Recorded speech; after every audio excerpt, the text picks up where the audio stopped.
Hi friends, welcome to Asha's kitchen. ഇന്ന് ഞാൻ തയ്യാറാക്കാൻ പോകുന്നത് ഉണ്ണിയപ്പത്തിന്റെ റെസിപ്പിയാണ്. എല്ലാവർക്കും അറിയാവുന്ന ഒരു വിഭവമായിരിക്കും ഉണ്ണിയപ്പം. പക്ഷെ പലരും പല രീതിയിലാണ് ഉണ്ണിയപ്പം തയ്യാറാക്കുന്നത്. ഞാനിന്ന് ഷെയർ ചെയ്യാൻ പോകുന്നത് എൻ്റെ ഉമ്മയുടെ റെസിപ്പിയാണ്. ഉമ്മ പണ്ട് മുതലേ ഈ ഒരു രീതിയിലാണ് ഉണ്ണിയപ്പം തയ്യാറാക്കിയിരുന്നത്. അപ്പോൾ ഞാൻ കരുതി ആ ഒരു റെസിപ്പി തന്നെ ഷെയർ ചെയ്യാമെന്ന്. തീർച്ചയായിട്ടും എല്ലാവരും ഒന്ന് ട്രൈ ചെയ്ത് നോക്കാം. നല്ല സൂപ്പർ സോഫ്റ്റ് ആണ്, നല്ല ടേസ്റ്റി ആയിട്ടുള്ള ഉണ്ണിയപ്പമാണ്. അപ്പോൾ നമുക്ക് ആ റെസിപ്പി എങ്ങനെ നോക്കാം.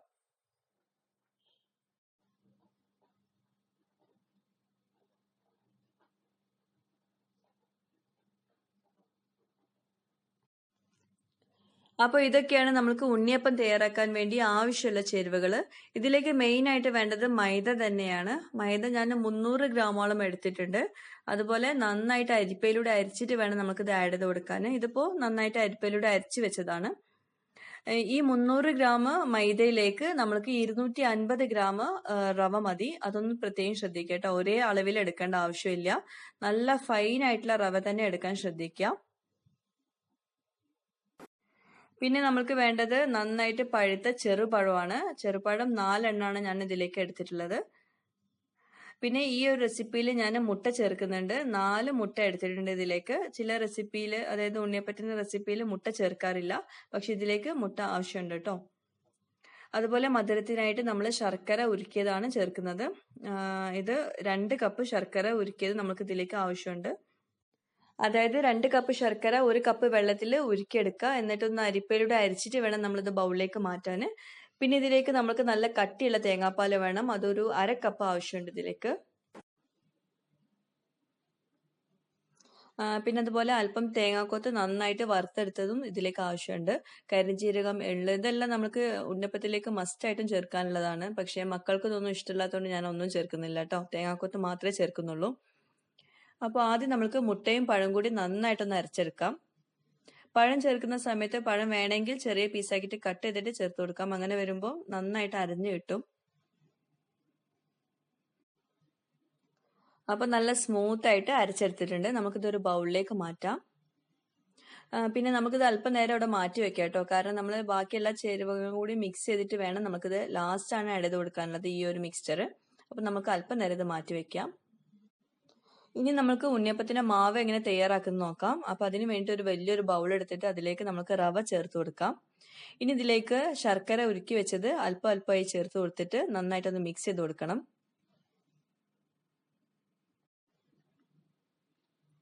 ഈ ശർക്കര പാനി നമ്മൾ മൊത്തത്തിൽ ചേർത്ത് കൊടുത്താലും കുഴപ്പമൊന്നുമില്ല. പക്ഷെ നമുക്കത് മിക്സ് ചെയ്യാൻ ഭയങ്കര ബുദ്ധിമുട്ടാവും. അപ്പൊ അതുകൊണ്ടാണ് അല്പം അല്പം ചേർത്ത് കൊടുക്കാൻ പറയുന്നത്. ഇനി ബാക്കിയുള്ള ശർക്കര പാനിയും കൂടി ചേർത്ത് കൊടുത്തിട്ട് നന്നായിട്ടൊന്ന് മിക്സ് ചെയ്ത് കൊടുക്കാം നമുക്ക്.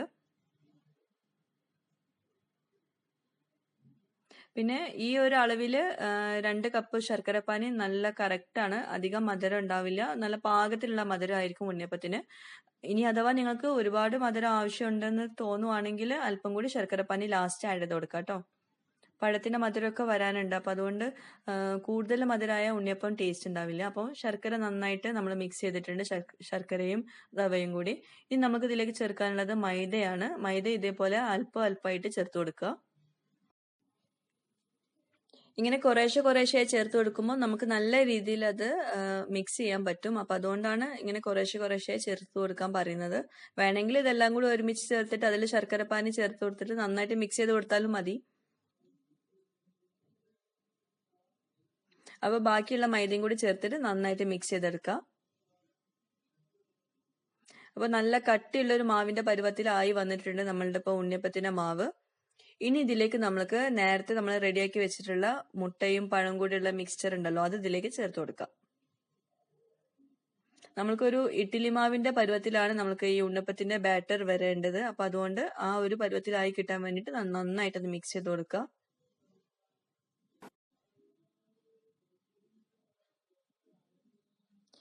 പിന്നെ ഒരു കാര്യം പ്രത്യേകം ശ്രദ്ധിക്കുക, ഒരുപാട് ലൂസ് ആവാനും പാടില്ല, എന്നാൽ ഒരുപാട് ടൈറ്റ് ആവാനും പാടില്ല നമ്മുടെ ഈ ഉണ്ണിയപ്പത്തിന്റെ ബാറ്റർ. അത് പ്രത്യേകം ശ്രദ്ധിക്കണം കേട്ടോ. അപ്പൊ നന്നായിട്ടൊന്ന് മിക്സ് ചെയ്ത് കൊടുക്കാം നമ്മൾക്കിനി.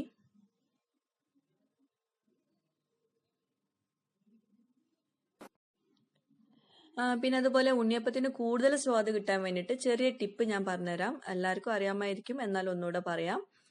ഉണ്ണിയപ്പത്തിൻ്റെ മാവ് നമ്മൾ കുഴച്ച് വെക്കുമ്പോൾ തലേ ദിവസം രാത്രി നമ്മൾ കുഴച്ച് വെച്ചിട്ട് പുറത്ത് വെച്ചാൽ മതി. എന്നിട്ട് പിറ്റേ ദിവസം രാവിലെ അത് ഫ്രൈ ചെയ്തെടുക്കുക. അങ്ങനെ വരുമ്പം കൂടുതൽ സ്വാദുള്ള ഉണ്ണിയപ്പം റെഡിയായി കിട്ടും. ഒന്ന് ട്രൈ ചെയ്ത് നോക്കാം കേട്ടോ. അപ്പോൾ നമുക്ക് ഇതിലേക്ക് അല്പം ഉപ്പ് ചേർത്ത് കൊടുക്കാം. എന്നിട്ട് വീണ്ടും നന്നായിട്ടൊന്ന് മിക്സ് ചെയ്ത് കൊടുക്കാം. ഇനി നിങ്ങൾക്ക് എള്ള്, കരിഞ്ജീരകം അങ്ങനെ എന്തെങ്കിലും നിങ്ങൾ ചേർക്കാൻ ഉദ്ദേശിക്കുന്നുണ്ടെങ്കിൽ അത് ഈ ഒരു സമയത്ത് ചേർത്ത് കൊടുക്കുക. ഞാനിപ്പോൾ വറുത്തിട്ടുള്ള തേങ്ങാക്കൊത്ത് മാത്രമേ ചേർക്കുന്നുള്ളൂ. എന്നിട്ട് നന്നായിട്ടൊന്ന് മിക്സ് ചെയ്ത് കൊടുക്കണം. ഇനി നമുക്കിത് ഉണ്ണിയപ്പത്തിന്റെ ബാറ്റർ ആയി കിട്ടാൻ വേണ്ടിയിട്ട് നമുക്ക് തേങ്ങാപ്പാൽ ഒഴിച്ചു കൊടുക്കാനുണ്ട്. തേങ്ങാപ്പാൽ നല്ല കട്ടിയുള്ള തേങ്ങാപ്പാലാണ്. അത് 1/2 കപ്പാണ് ഞാൻ എടുത്തിട്ടുള്ളത്. അത് മൊത്തത്തിൽ ഒഴിച്ചു കൊടുക്കണമെന്നില്ല, നിർബന്ധമില്ല. ഞാൻ കുറേശ്ശെ ഒഴിച്ചു കൊടുത്തിട്ട് നമ്മൾ ആ ഉണ്ണിയപ്പത്തിന്റെ ബാറ്റർ ആയി കിട്ടണം. അതായത് ഇഡ്ഡലി മാവിന്റെ പരുവാണ് നമുക്ക് വേണ്ടത്. ആ ഒരു കൺസിസ്റ്റൻസിയാണ് നമുക്ക് വേണ്ടത്. അപ്പൊ അതൊന്ന് ചെക്ക് ചെയ്തിട്ട് നമ്മൾ കുറേശ്ശെ ആയിട്ട് തേങ്ങാപ്പാൽ ഒഴിച്ചു കൊടുക്കാം കേട്ടോ. വെള്ളത്തിന് പകരമാണ് തേങ്ങാപ്പാൽ ഒഴിച്ചു കൊടുക്കുന്നത്. ചിലര് വെള്ളം ഒഴിക്കാറുണ്ട്. ഞാനിപ്പോ തേങ്ങാപ്പാലാണ്, നല്ല കട്ടിയുള്ള തേങ്ങാപ്പാലാണ് ഒഴിച്ചു കൊടുക്കുന്നത്. അപ്പോൾ ഞാനിപ്പോൾ 1/2 കപ്പ് തേങ്ങാപ്പാൽ മൊത്തത്തിൽ ഒഴിച്ചു കൊടുത്തിട്ടുണ്ട്. ചിലപ്പോൾ 1 കപ്പ് വേണ്ടി വരും. അത് നിങ്ങൾ അതിന്റെ പാകം നോക്കിയിട്ട് ഒഴിച്ചു കൊടുക്കാം കേട്ടോ. അപ്പോൾ നല്ല കറക്റ്റ് കൺസിസ്റ്റൻസി ആയി വന്നിട്ടുണ്ട്. അപ്പോൾ ഇതാണ് ഉണ്ണിയപ്പത്തിന്റെ ബാറ്റർ. ഈ ഒരു പരുവത്തിലാണ് നമുക്ക് കിട്ടേണ്ടത്. ഇഡ്ഡലി മാവിന്റെ പരുവാണ് വേണ്ടത്. അപ്പൊ നമുക്കിത് ഒരു 1/2 മണിക്കൂർ നമുക്ക് പുറത്ത് വെക്കാം. എന്നാലും നല്ല ടേസ്റ്റി ആയിട്ടുള്ള ഉണ്ണിയപ്പം കിട്ടുള്ളൂ. കൂടുതൽ ടൈം വെച്ചാൽ കൂടുതൽ ടേസ്റ്റി ആയി കിട്ടും. അപ്പോൾ ഉണ്ണിയപ്പത്തിന്റെ മാവ് പുറത്ത് വെച്ചിട്ട് ഇപ്പോൾ 1/2 മണിക്കൂറായി. അപ്പോൾ നമുക്ക് ഉണ്ണിയപ്പം എങ്ങനെ ഫ്രൈ ചെയ്യാൻ നോക്കാം. ഇതാണ് ഉണ്ണിയപ്പത്തിന്റെ ചട്ടി. ഉണ്ണിയപ്പത്തിന്റെ ചട്ടി നന്നായിട്ട് ചൂടാക്കിയ ശേഷം ഓരോ ഹോൾസിലും അതിന്റെ 1/4 ഭാഗത്തോളം എണ്ണ ഒഴിച്ചാൽ മതി. അതിൽ മൊത്തത്തിൽ എണ്ണ ഒഴിക്കേണ്ട ആവശ്യം വരുന്നില്ല. അങ്ങനെ വരുമ്പോൾ എണ്ണ പുറത്തേക്ക് ഓവർഫ്ലോ ആവും. അത് പ്രത്യേകം ശ്രദ്ധിക്കുക കേട്ടോ. 1/4 ഭാഗത്തോളം മാത്രം എണ്ണ ചേർത്ത് കൊടുക്കാം.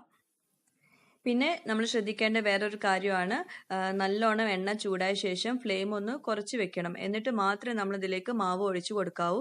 അല്ലെങ്കിൽ പെട്ടെന്ന് കരിഞ്ഞു പോവും. അതും പ്രത്യേകം ശ്രദ്ധിക്കുക. വളരെ കുറഞ്ഞ ഫ്ലെയിമിൽ വേണം നമ്മളിത് ഫ്രൈ ചെയ്തെടുക്കാൻ. പിന്നെ മൂന്നാമതായിട്ട് ശ്രദ്ധിക്കേണ്ട വേറൊരു കാര്യം, ഇതിന്റെ 1/4 ഭാഗത്തോളം മാത്രം നമ്മൾ മാവ് ഒഴിച്ചു കൊടുക്കുക ഓരോ ഹോൾസിലും. കാരണം അത് പൊങ്ങി വരാനുള്ളതാണ്. അപ്പൊ അതിനുള്ള സ്പേസും കൂടി കൊടുക്കണം. അപ്പൊ അതുകൊണ്ട് 1/4 ഭാഗത്തോളം മാത്രം മാവ് ഒഴിച്ചു കൊടുക്കുക. എല്ലാവർക്കും അറിയാമായിരിക്കും, എന്നാലും അറിയാത്തവർക്കായിട്ടാണ് ഞാൻ ഈ ഷെയർ ചെയ്യുന്നത്. അപ്പോൾ ഇപ്പോൾ കണ്ടോ, നമ്മളിപ്പോൾ ഉണ്ണിയപ്പം പൊങ്ങി വരുന്നുണ്ട്, പെട്ടെന്ന് തന്നെ പൊങ്ങി വരുന്നുണ്ട്. ഇനി മുകൾ ഭാഗത്ത് ചെറിയ ഹോൾസ് വന്നാൽ നമ്മൾ അതൊന്ന് ഫ്ലിപ്പ് ചെയ്ത് കൊടുക്കണം. ഒരു സ്പൂൺ കൊണ്ട് ഫ്ലിപ്പ് ചെയ്ത് കൊടുക്കാം. അപ്പോൾ കണ്ടോ, ചെറിയ ഹോൾസ് വന്നു. അപ്പോൾ ആ സമയത്ത് നമ്മളൊന്ന് ഫ്ലിപ്പ് ചെയ്ത് കൊടുക്കാം.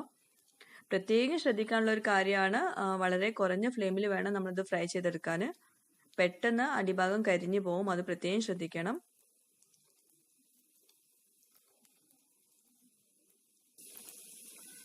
അപ്പോൾ ഇതുപോലെ 2 വശവും നല്ല ഗോൾഡൻ കളർ ആവുന്നത് വരെ വളരെ കുറഞ്ഞ ഫ്ലെയിമിൽ വേണം നമുക്കത് ഫ്രൈ ചെയ്തെടുക്കാൻ. അപ്പോൾ നമ്മുടെ ഉണ്ണിയപ്പം റെഡി ആയിട്ടുണ്ട്. നമുക്കത് കോരി മാറ്റാം. എണ്ണയൊക്കെ നന്നായിട്ട് ഡ്രെയിൻ ചെയ്തിട്ട് വേണം നമുക്കത് പ്ലേറ്റിലേക്ക് മാറ്റാൻ. അപ്പോൾ ഇതുപോലെ ബാക്കിയുള്ള ഉണ്ണിയപ്പത്തിന്റെ മാവ് കൊണ്ടും ഇതുപോലെ ഉണ്ണിയപ്പം ഫ്രൈ ചെയ്തെടുക്കുക. പിന്നെ ഓരോ ഹോൾസിലും എണ്ണ കുറവുണ്ടെങ്കിൽ മാത്രം ഒഴിച്ചു കൊടുത്താൽ മതി. കൂടുതൽ എണ്ണ ഒഴിച്ചു കൊടുക്കേണ്ട ആവശ്യം വരുന്നില്ല. അപ്പോൾ നമുക്കിത് പ്ലേറ്റിലേക്ക് മാറ്റാം. എണ്ണ നന്നായിട്ട് ഡ്രെയിൻ ചെയ്തിട്ട് വേണം പ്ലേറ്റിലേക്ക് മാറ്റാൻ. അപ്പോൾ ബാക്കിയുള്ള മാവ് കൊണ്ട് ഇതുപോലെ ഉണ്ണിയപ്പം റെഡിയാക്കി എടുക്കാം.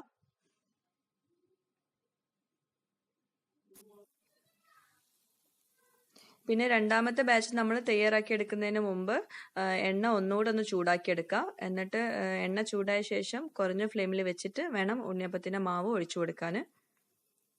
പിന്നെ നേരത്തെ പറഞ്ഞ പോലെ തന്നെ 1/4 ഭാഗത്തോളം മാത്രം ഒഴിച്ചു കൊടുക്കുക. മൊത്തത്തിൽ ഒഴിച്ചു കൊടുക്കരുത്. കാരണം അത് പൊങ്ങി വരാനുള്ള സ്പേസും കൂടി കൊടുക്കണം.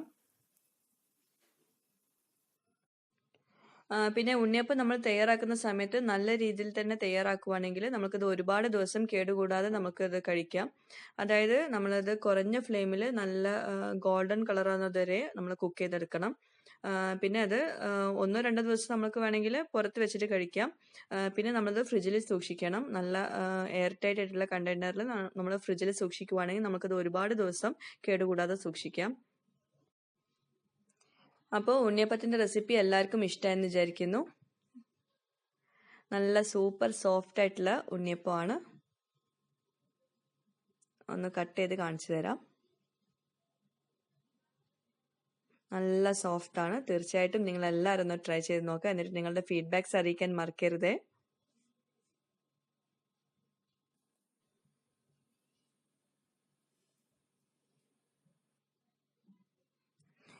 ഈ ഒരു റെസിപ്പിയിൽ ഞാൻ മുട്ട ചേർത്തിട്ടുണ്ട്. ഇനി മുട്ട ചേർക്കാത്ത ഉണ്ണിയപ്പത്തിൻ്റെ റെസിപ്പി ഞാൻ വേറെ ഷെയർ ചെയ്യാം. അപ്പോൾ തീർച്ചയായിട്ടും എല്ലാവർക്കും ഇഷ്ടമായെന്ന് വിചാരിക്കുന്നു. എല്ലാവരും തുടർന്നും ഐഷാസ് കിച്ചൺ സപ്പോർട്ട് ചെയ്യണം. ഇതുവരെ സബ്സ്ക്രൈബ് ചെയ്യാത്തവരുണ്ടെങ്കിൽ ഈ ചാനൽ ദയവായിട്ട് സബ്സ്ക്രൈബ് ചെയ്യുക. താങ്ക്